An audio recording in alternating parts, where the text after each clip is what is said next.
Chassé-croisé presque habituel entre les deux équipes de l'usine Michelin. Il est 13 h, les salariés qui ont bloqué le site hier retrouvent leur poste. Cet après-midi, ils reprennent le travail au ralenti. On prend le travail difficilement parce que le cœur n'y est pas. Moi personnellement, j'aurais préféré qu'on se batte pour la continuité de l'usine, mais bon, je ne suis pas le seul à décider de ça. Conseillés par les syndicats, la majorité des salariés ont décidé de lever le blocus et de se concentrer sur les négociations à venir. La résignation et l'inquiétude se lisent sur les visages. On sait très bien que les négociations vont être très longues, qu'on ne va pas pouvoir se permettre financièrement avec nos familles de pouvoir être en grève pendant 2 mois. Donc on travaille un petit peu et quand il faudra, on verra suivant les négociations. Et quand il faudra faire des coups, on fera des coups et on sera présent. À l'heure de la relève, des Tourangeaux viennent soutenir les salariés. Parmi eux, des jeunes dont les parents travaillent ici depuis des années.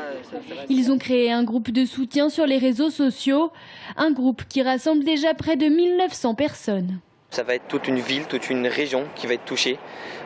Donc pour se mobiliser, pour soutenir, nous avons décidé de créer ce groupe. Ainsi les gens peuvent venir soutenir simplement en mettant un j'aime, peuvent aussi commenter, partager leurs expériences.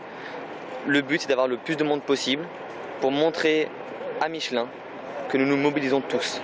Prochaine étape vendredi, élus syndicaux et direction se réunissent pour définir le calendrier des négociations. 730 emplois supprimés en 2015, il n'en restera plus que 200 sur le site. Pour beaucoup, c'est la fin programmée du site jocondien. Michelin, de son côté, dément. L'entreprise annonce un programme d'investissement de plus de 20 millions d'euros pour développer l'activité restante. Concrètement, ça veut dire qu'il restera quand même 2 ateliers. Un atelier de production de membranes. Les membranes sont des articles caoutchouc qui servent à la cuisson dans les pneumatiques.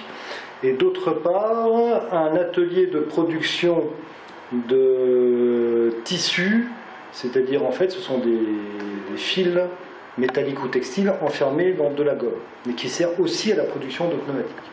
Donc ça nous laissera une entité de 200 personnes.